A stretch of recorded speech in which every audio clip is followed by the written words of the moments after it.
Governor general and viceroy of India. ठीक है, ये एक ऐसा चैप्टर है जिससे दो तो क्वेश्चन कंफर्म होते हैं, कोई भी एग्जाम उठा के देख लो, पीसीएस में तो दो क्वेश्चन है ही इसमें। Governor general and viceroy of India, viceroy of India. अब इसमें सबसे पहले जो एक बड़ा उनका फेवरेट क्वेश्चन है पीसीएस का, वो है आपका लास्ट और फर्स्ट, यानी कि कौन फर्स्ट गवर्नर ऑफ बंगाल था, फिर कौन आपका लास्ट गवर्नर ऑफ बंगाल था, इस तरीके से। ठीक है, तो पहले मैं एक वाली लिस्ट पूरी करता हूं, जिससे आपका एक क्वेश्चन अगर यहां से आए तो आप लोग इसको कर सकते हो। तो लेफ्ट हैंड साइड पे सबसे पहले लिखो Robert Clive. Robert Robert Clive, Robert Clive. ठीक है, और इनके आगे एरो बना दो, और इनका जो टेन्योर है वो लिख दीजिए आप 1757 से शुरू करते हुए 60 तक। ठीक है, 1757 से 1760 तक रॉबर्ट क्लाइव। अब इसमें स्टार बना दो नीचे और लिख दो फर्स्ट गवर्नर ऑफ बंगाल। ठीक, first governor, first governor of Bengal, first governor of Bengal. ठीक है, फर्स्ट गवर्नर ऑफ बंगाल। ये भी आपको एक बात ध्यान रखनी है अपने दिमाग में कि आधुनिक भारत में, यानी कि ब्रिटिश इंडिया में, ब्रिटिशर्स जो थे, हम सबको पता है, हमने क्लास 9 10 में पढ़ा था कि पहले पहले वो एज अ ट्रेडर के तौर पे आए, फिर उन्होंने धीरे धीरे अपनी जो कह सकते हो कि जो फैक्ट्रीज थी वो यहाँ पर स्टैब्लिश की, और एक स्टेप वाइज तरीके से they what interfere in the internal politics of the princes. जो यहाँ के प्रिंसेस थे उनके इंटरनल पॉलिटिक्स में उन्होंने पार्टिसिपेट करना शुरू किया, मतलब उनका इन्फ्लुएंस आना शुरू हुआ।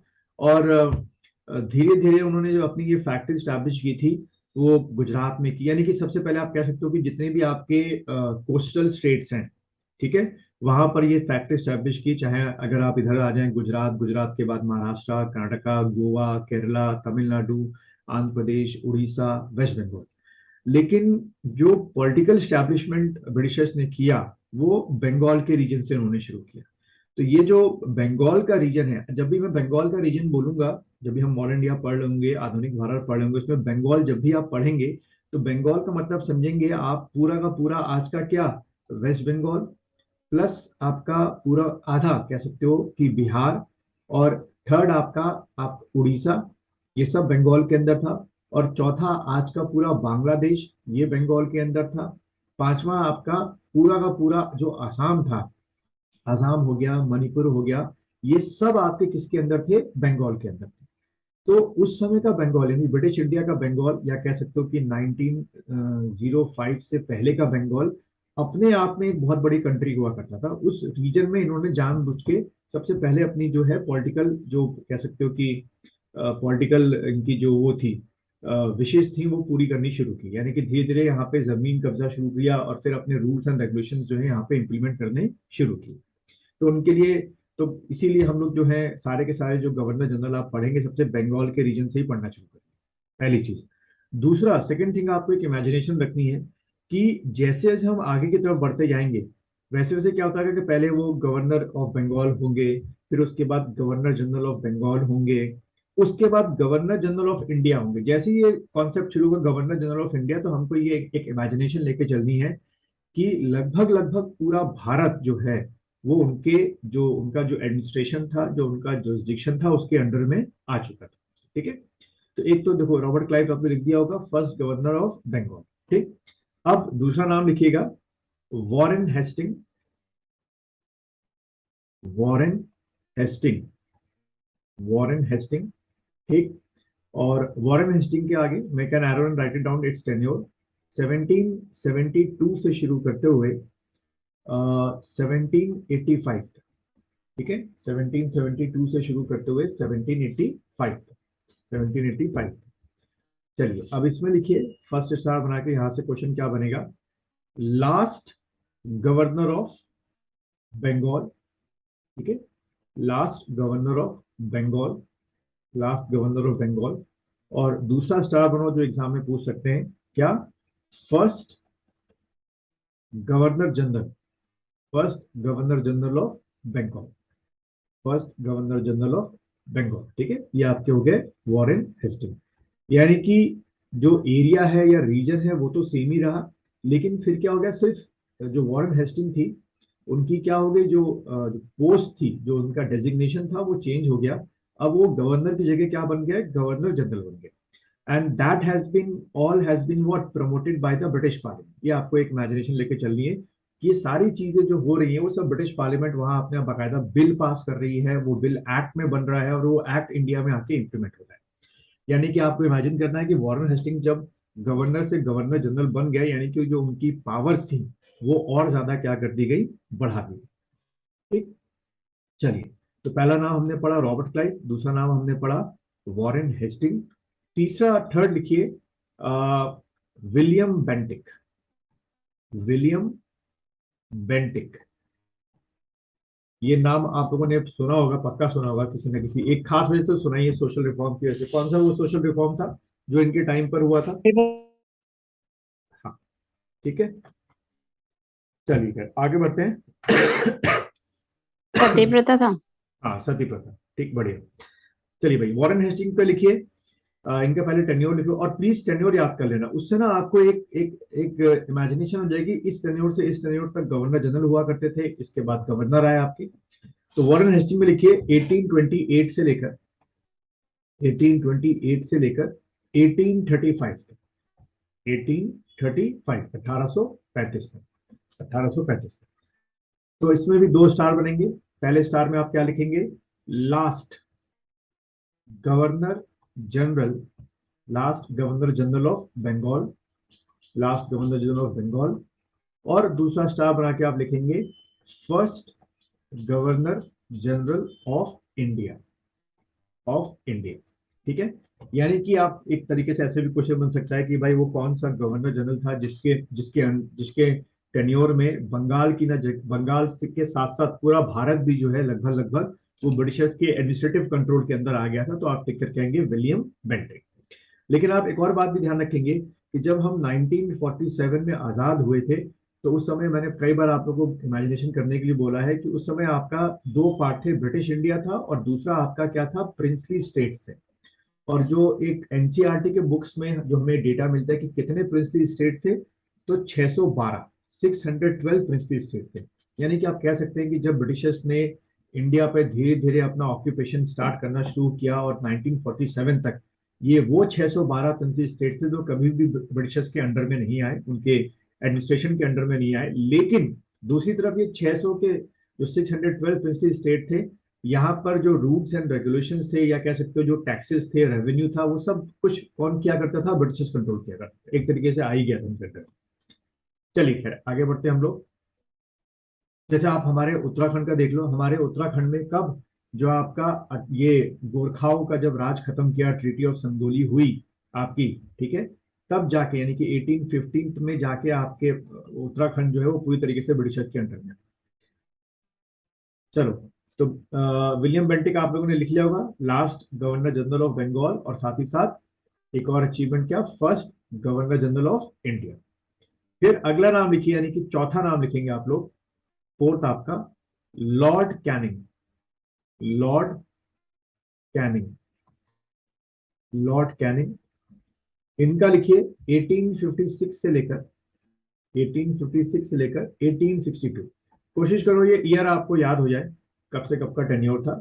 तो इसमें लिखिए, फर्स्ट स्टार बनाइएगा और लिखिएगा last governor general, last governor general of what, India. ठीक है, last governor general of India. और दूसरा स्टार बना के लिख दो फर्स्ट वॉइस रॉय। ठीक है, first voice Roy of India, first voice Roy of India, first voice Roy of India. हो गया यहां तक, first voice Roy of India. फिर अगला आप लोग लिखेंगे लॉर्ड माउंट बैटन। ठीक है, Lord Mount, Lord Mountbatten, Lord Mountbatten. इनका टेन्योर लिखेंगे आप 1947 से लेकर 1948, 1948। इनके साथ एक ही फैक्ट जुड़ेगा जो आप एग्जाम में टिक कर लेते हैं और पूछते हैं, क्या लास्ट ब्रिटिशर या English viceroy of India, last English या British viceroy of India. Viceroy of India, ठीक है। 48 में हट गए थे ये, लास्ट ब्रिटिश और इंग्लिश वाइसरॉय ऑफ इंडिया। और उसके बाद एक और आप सिक्स नेम लिखेंगे, ये आपका फिफ्थ नेम था, एक और सिक्स नेम लिखेंगे, क्या? सी राजगोपालाचार्य, सी राज गोपालाचार्य, सी राजगोपालाचार्य, सी राजगोपालाचार्य। इनके साथ क्या है फैक्ट, पहले ईयर लिख लो, 1948 से लेकर 1950, 1950। और इनके साथ क्या फैक्ट जुड़ेगा? First Indian becomes the viceroy, ठीक है, बस। First Indian, first Indian becomes the viceroy. क्योंकि हमने जो है 1950 में जब अपना कॉन्स्टिट्यूशन को इंप्लीमेंट किया, तब जाके हमने कॉन्सेप्ट वॉइसरॉय का हटाया। First first Indian becomes the viceroy. हो गया तीनों का। तो यहाँ पे एक और डेट आपको ध्यान रखनी है, 26 जनवरी और 26 नवंबर 1949। ये दोनों डेट्स क्यों इंपॉर्टेंट है? पर्टिकुलर मुझे वर्ड बताना इसके लिए, क्या वर्ड बताया था मैंने संदीप? 26 नवंबर 1949 को हमने क्या किया था अपने कॉन्स्टिट्यूशन? संविधान बन चुका था इस डेट को ना। नहीं, वो और वर्ड क्या था? 26 जनवरी 1900, हाँ, और 26 जनवरी 1950 को हम संविधान लागू हुआ था। हाँ, और वो इसलिए किया गया था 26 जनवरी 1930 को इंडिपेंडेंस डे बनाया गया था। इंडिपेंडेंट डे बनाया, ठीक। तो देखो कभी एग्जाम सॉरी कभी एग्जाम में आएगा तो आपने ध्यान रखना है, 26 नवंबर को जो है हमारा क्या था, अडॉप्टेड था। और 26 जनवरी को हमने क्या किया था, अडॉप्टेड वर्ड भूलना नहीं, अडॉप्टेड था। और 26 जनवरी 1950 को एग्जीक्यूटेड था, ठीक है। एग्जीक्यूटेड वर्ड लिखता हो तो कई किताबों में एग्जीक्यूटेड वर्ड लिखा हुआ है, कईयों में इंप्लीमेंट लिखा हुआ है, ठीक है। अलंकृता समझ में आ गया फर्क दोनों में? 26 नवंबर का अडॉप्टेड और 26 जनवरी का आपका एग्जीक्यूटेड, ठीक। ये आपको थोड़ा ध्यान रखना है। और कई किताबों में एक और वर्ड लिखा है बड़ा अच्छा सा, कि 26 नवंबर को हमने ये संविधान अपने आप को दिया, ठीक है, अपने आप को दिया। कहीं पे लिखा हुआ है अडॉप्ट किया, जो भी। चलो भाई, तो ये जो 6 नाम है, ये आपको लास्ट और फर्स्ट और लास्ट और फर्स्ट याद रखना है। यहां से बहुत एग्जाम में क्वेश्चन मैंने देखा है आते हैं, एक एक क्वेश्चन तो पक्का ही आएगा। और ये लगातार रिवाइज भी करना है। अब इसका आप जो शॉर्ट फॉर्म बनाओ, जैसे कि अगर अगर आप शॉर्ट फॉर्म पे देखें तो सबसे पहले हमने क्या किया था, सी यानी कि क्लाइव, एच फॉर आपका हेस्टिंग हो गया, बी फॉर क्या हो गया, बेंटिक हो गया, और सी फॉर क्या हो गया, कैनिंग हो गया, ठीक है। जो भी आपको लगे इसका शॉर्ट फॉर्म कैसे बना सकते हो, और अगर याद हो जाए तो बहुत अच्छी बात है, ठीक। क्योंकि ये एग्जाम में मैंने देखा आता बहुत है। चलिए, अब हम लोग सबसे पहले जो लेंगे आपका रॉबर्ट क्लाइव को लेते हैं। रॉबर्ट क्लाइव, जो जो इंपॉर्टेंट है मैं खाली वही कराऊंगा आप लोगों को, अक्सर जो एग्जाम में रिपीट होते हैं। रॉबर्ट क्लाइव, ठीक, रॉबर्ट क्लाइव। चलो, रॉबर्ट क्लाइव में सबसे पहला लिखेंगे आप लोग। तो मुझे कौन बताएगा, क्या कहते हैं, रुचिका बताएगी 1930 से लेकर 1932 तक के सारे इंसिडेंट ऑर्डर वाइज, बिना पीछे देखे कॉपी में। हाँ रुचिका, आवाज आ रही है? सर एक तो 1931 में शायद नेहरू रिपोर्ट आई थी। पहले ही गलत। मेरी रिपोर्ट उस समय कहाँ आ गई, आपने रिवाइज नहीं किया। चलो कोई बात नहीं, क्या कहते हैं, संदीप बताएगा, रिवाइज करो भाई। हाँ संदीप। सिविल डिसोबीडियंस मूवमेंट, एक, फर्स्ट राउंड टेबल कॉन्फ्रेंस, दो, ठीक, बढ़िया। फर्स्ट राउंड टेबल, और कहानी की तरह याद करो ना। First round table conference fail हुई थी, बहुत ज्यादा प्रेशर पड़ गया था। उसके बाद ब्रिटिशर्स ने किसको बनाया? वो Irwin pact. Gandhi Irwin pact. उसके बाद क्या हुआ? सेकेंड राउंड टेबल कॉन्फ्रेंस, बढ़िया, कॉमनवेल्थ अवार्ड, बढ़िया, पूना पैक्ट, बहुत बढ़िया, ठीक। बस एक लास्ट रह गया, third round table conference. Third round table conference, ठीक।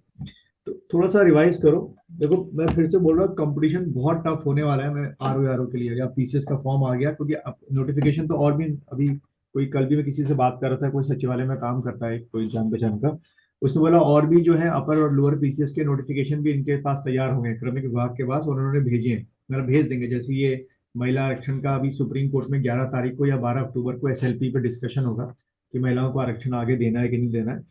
तो आप ये मान के चलना कि मैं पहले भी कई बार अपने लेक्चरेट में बोल चुका हूँ कि आपकी बार जो प्रीलिम्स के एग्जाम्स होंगे, चाहे आरओ के पहले हो, लोअर के हो, अपर के हो, उसमें वो बच्चे बैठेंगे जो अपर पीसीएस से बाहर होने वाले हो गए हैं, बेचारे मेंस में होंगे या अभी प्री में हुए थे, लोअर में वीडियो विलेज डेवलपमेंट ऑफिस, सब के सब मतलब सब वो है, थोड़ा सा एक्यूरेसी बढ़ा हो चुका, वरना ऐसे काम चलेगा नहीं, याद करो थोड़ा सा रोज।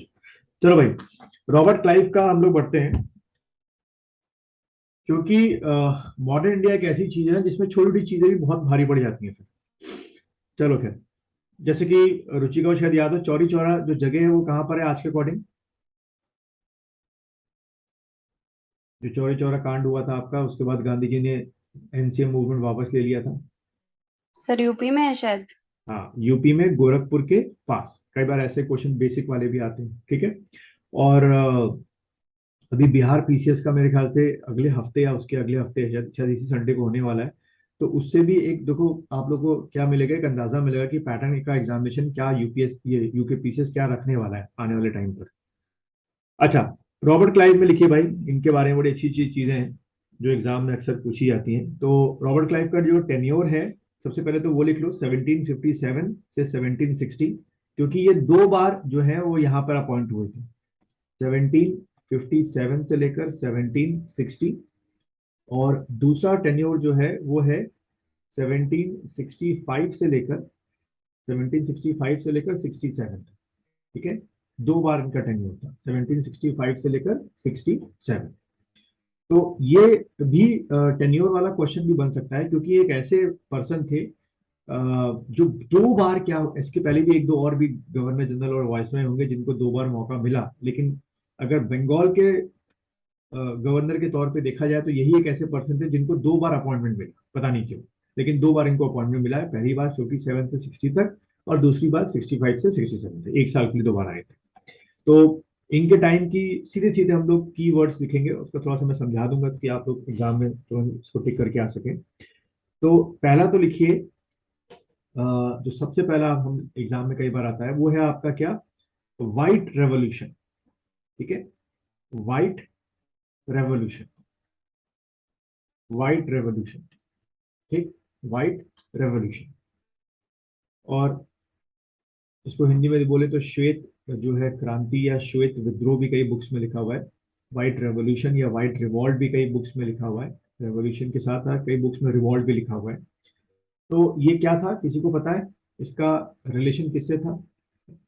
अगर संदीप संदीप कुछ पढ़ा है इसके बारे में आपने पहले कभी, व्हाइट रिवॉल्ट या white revolution held during the tenure of the Robert Clive?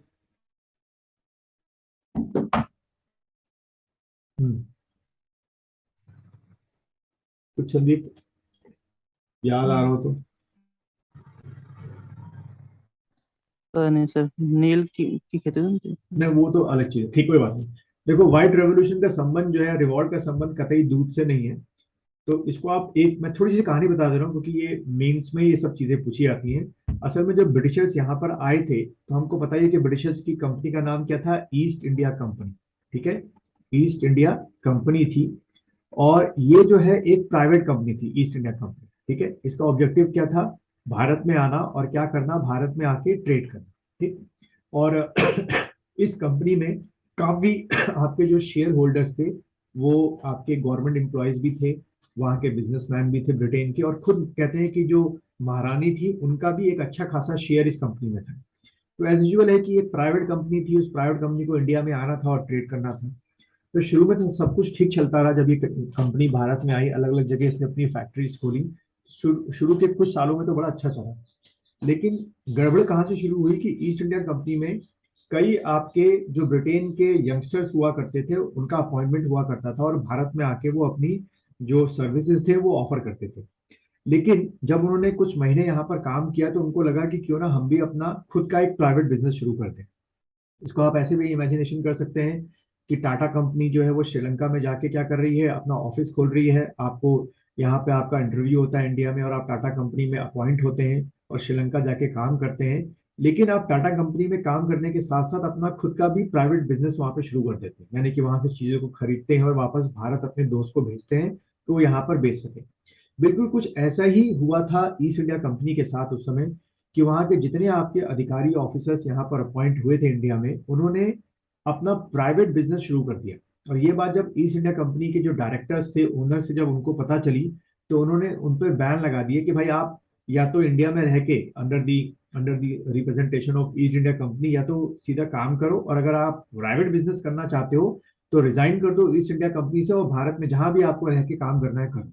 तो कहते हैं इसके अगेंस्ट में जितने ब्रिटिश अधिकारी थे ईस्ट इंडिया कंपनी के अंदर, जो कि एक प्राइवेट कंपनी थी शुरू में, उन सब ने जो रिवॉल्ट किया against the east India company, against the directors of the east India company, उसको इतिहास में क्या कहा जाता है, व्हाइट रिवॉल्ट के नाम से जाना जाता है। बस ये आपको दिमाग में रखना है कि the revolt started by what British officer against the director. उसको लिखना है तो लिख दो, छोटा पॉइंट बना के, स्टार बना के, revolt started by British officers against the directors। ठीक है, Britishers revolt started by British officers against the British directors. उसको एक नाम दे दिया गया व्हाइट रेवोल्यूशन या व्हाइट रिवॉल्ट, क्योंकि मैंने दोनों वर्ड लिखा रहा हूँ, रेवोल्यूशन भी कई किताब में मैंने पढ़ा लिखा देखा, और कई में रिवॉल्ट भी लिखा हुआ था। अच्छा, फिर दूसरा एक बड़ा इंपॉर्टेंट काम लिखिए जो रॉबर्ट क्लाइव ने किया। देखिए, he introduced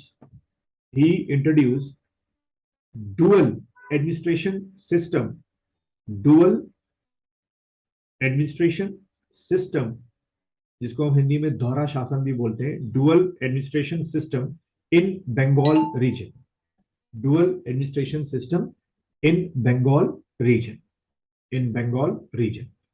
तो ये जो डुअल एडमिनिस्ट्रेशन सिस्टम था, ठीक है, ये जो डुअल एडमिनिस्ट्रेशन सिस्टम था, इसमें क्या था आपका कि दो तरीके के एडमिनिस्ट्रेशन आप मान सकते हैं। एक होता है आपका क्या, लॉ एंड ऑर्डर, ठीक है, जो आज भी हमारे यहाँ होता है, लॉ एंड ऑर्डर को मेंटेन करना। और दूसरा होता है टैक्स कलेक्शन या रेवेन्यू कलेक्शन, ठीक है, टैक्स कलेक्शन या रेवेन्यू कलेक्शन। तो ब्रिटिशर्स ने क्या किया कि जो उस समय बंगाल का नवाब ऑफ बंगाल, ये हम लोग अलग से चैप्टर पढ़ेंगे, और शायद आप लोगों ने भी नवाब ऑफ बंगाल में सिराजुद्दौला, मीर कासिम, मीर जाफर, ये नाम आप लोगों ने सुने होंगे, ठीक है। अलंकृता, ये नाम कभी सुने, नवाब ऑफ बंगाल के नाम कभी पढ़े थे स्कूल टाइम पे, सिराजुद्दौला, मीर जाफर, हाँ मीर सर। कासिम? हाँ, तो ये वो नवाब हुआ करते थे, ठीक है। तो उनसे जो ये डुअल एडमिनिस्ट्रेशन की डील थी, तो उसमें ये तय हुआ कि ब्रिटिशर्स ने बोला कि जो रेवेन्यू सिस्टम है बंगाल का, वो सारा हम संभालेंगे, कलेक्शन हम करेंगे, और डिस्ट्रीब्यूशन हम करेंगे, और जो तुम्हारे नवाब का जो तुमको चाहिए होगा, जो या जो तुम्हारा हिस्सा बनेगा 5% या 10%, वो हम आपको दे दिया करेंगे। और जो लॉ एंड ऑर्डर है, यानी जो पुलिस सिस्टम है, लॉ एंड ऑर्डर है, वो बोला ब्रिटिशर्स ने कि कौन संभालेगा, नवाब ऑफ बंगाल संभालेगा। कहते हैं इसी से जो वहां की जो सिचुएशन थी वो और क्या होती गई, खराब होती गई। इसका और भी बहुत सारा डिटेल है, बट अभी हम उसमें नहीं जा रहे हैं, क्योंकि क्वेश्चन सीधे आपके एग्जाम में आता है कि इनमें से किस बंगाल के गवर्नर ने बंगाल में जो है वो डुअल एडमिनिस्ट्रेशन शुरू किया था। तो आप टिक करके आएंगे क्या, रॉबर्ट क्लाइव साहब ने जो है डुअल एडमिनिस्ट्रेशन सिस्टम शुरू किया, ठीक है, दो चीज। तीसरा लिखिए, थर्ड आपका पॉइंट रॉबर्ट क्लाइव के बारे में जो एग्जाम में आता है, ट्रीटी ऑफ इलाहाबाद फर्स्ट, इसका भी बहुत डिटेल है, बाद में पढ़ेंगे। Treaty of Allahabad, treaty of Allahabad, Allahabad first, Allahabad first, उसके आगे एरो बना देना, जगह छोड़ देना। और दूसरा लिखो आपका second, treaty of Allahabad second, treaty of Allahabad, treaty of Allahabad second, ठीक है, ट्रीटी ऑफ इलाहाबाद सेकंड। तो ये जो दोनों ट्रीटी हुई थी, ट्रीटी ऑफ इलाहाबाद फर्स्ट और ट्रीटी ऑफ इलाहाबाद सेकंड, ये दोनों ही ट्रीटी जो है वो 1765 में हुई थी, ठीक है। पहला क्वेश्चन तो यही बन जाता है कि भाई ट्रीटी ऑफ इलाहाबाद फर्स्ट का टेन्योर क्या था और ट्रीटी ऑफ इलाहाबाद सेकंड का था, फर्स्ट। सेकंड जो आपसे क्वेश्चन पूछा जाता है कि ट्रीटी ऑफ इलाहाबाद फर्स्ट किसके बीच में हुई थी, एज यूजुअल है कि एक तरफ ब्रिटिशर्स रहे होंगे पार्टी में, और सेकंड जो है वो किसके बीच में थी। तो जहां आपने एरो बनाया है वहां पे लिख दीजिए बिटवीन, जो फर्स्ट ट्रीटी थी वो किसके बीच में हुई थी, between Nawab of Awadh and britishers, Nawab of Awadh, Nawab of Awadh, ये यूपी का बहुत बड़ा हिस्सा हुआ करता था, Nawab of Awadh and britishers, Nawab of Awadh and britishers. और जो सेकेंड ट्रीटी हुई थी वो आपकी हुई थी बिटवीन, ये किसके बीच में साइन हुई थी, बिटवीन मुगल एम्परर शाह आलम, ठीक है, Mughal emperor Shah Alam and Britishers, Mughal emperor Shah Alam and Britishers. तो फर्स्ट नवाब और अंग्रेजों के बीच में हुई, सॉरी अवध के नवाब और अंग्रेजों के बीच में हुई, और जो सेकेंड ट्रीटी हुई वो आपका मुगल एम्परर शाह आलम और ब्रिटिशर्स के बीच में। तो आप देख सकते हैं कि ये ट्रीटी ऑफ इलाहाबाद फर्स्ट और सेकेंड से नवाब अवध का, यानी कि आप कह सकते हो कि लगभग पूरा यूपी जो है वो ब्रिटिशर्स के अंडर में आ गया, और जो सेकेंड ट्रीटी थी उससे मुगल एम्परर यानी कि लगभग पूरा भारत जो है वो इनके अंडर में आ गया। तो ये दोनों ट्रीटी इतिहास में बहुत इंपॉर्टेंट रोल प्ले करते हैं। ठीक है, और मैक्सिमम केसेस में आपके पीसीएस जैसे एग्जामों में ट्रीटी ऑफ इलाहाबाद की दोनों पार्टीज के नाम पूछ लेते हैं या उनका ईयर पूछ लेते हैं। बस ये दो चीजें आपको ध्यान में रखनी है। चलिए अगला अगला पॉइंट बढ़ते हैं। इसको हम लोग बाद में डिटेल में पढ़ेंगे जो अभी लिखा रहा हूं, लेकिन बस शॉर्ट में लिख लो, बैटल ऑफ प्लासी। जब हम नवाब ऑफ बंगाल पढ़ेंगे तो पूरा डिटेल पढ़ेंगे इसके, लेकिन आपको यहाँ याद रहना चाहिए कि बैटल ऑफ प्लासी जो है वो भी किसके टाइम की बात है, रॉबर्ट क्लाइव टाइम के बात, रॉबर्ट क्लाइव के टाइम की। तो लिख लीजिए battle of Plassey, battle of Plassey between Robert Clive, between Robert Clive and Sirajuddaulah. ठीक है, Sirajuddaulah, DAULLA, battle of Plassey 1757, battle of Plassey 1757, Robert Clive and Sirajuddaulah, Robert Clive and Sirajuddaulah. ठीक, इसमें कहते हैं, इसको हम लोग वैसे पढ़ेंगे बंगाल ऑफ नवाब जो मैं पढ़ाऊंगा आपको, लेकिन रॉबर्ट क्लाइव ने सिराजुद्दौला को हराने के बाद मीर जाफर को जो है बंगाल का नया नवाब बना दिया था, और कहते हैं कि वो पपेट की तरह काम किया करता था। ठीक, अच्छा, फिर अगला पॉइंट लिखेंगे आप लोग। अगला जो इसके टाइम की घटना है, दो चीजें जो एग्जाम में आती है। He was known as, Robert Clive को क्या कहा गया, he was known as harbinger of future, HARBINGER, harbinger of future. Harbinger of future का मतलब आपका हिंदी में अगर बोले तो भविष्य का अग्रदूत। ये भी ऐसे क्वेश्चन पूछ लेते हैं भाई वो, कि बताओ किस गवर्नर को कहा जाता था हरबिंजर ऑफ फ्यूचर, तो इन साहब को कहते थे हरबिंजर ऑफ फ्यूचर। और एक दूसरा नाम इनके लिए मिलता है हेवन बॉर्न जनरल, स्वर्ग में पैदा हुआ जनरल। पता नहीं क्यों कहते थे इसको heaven born general, heaven born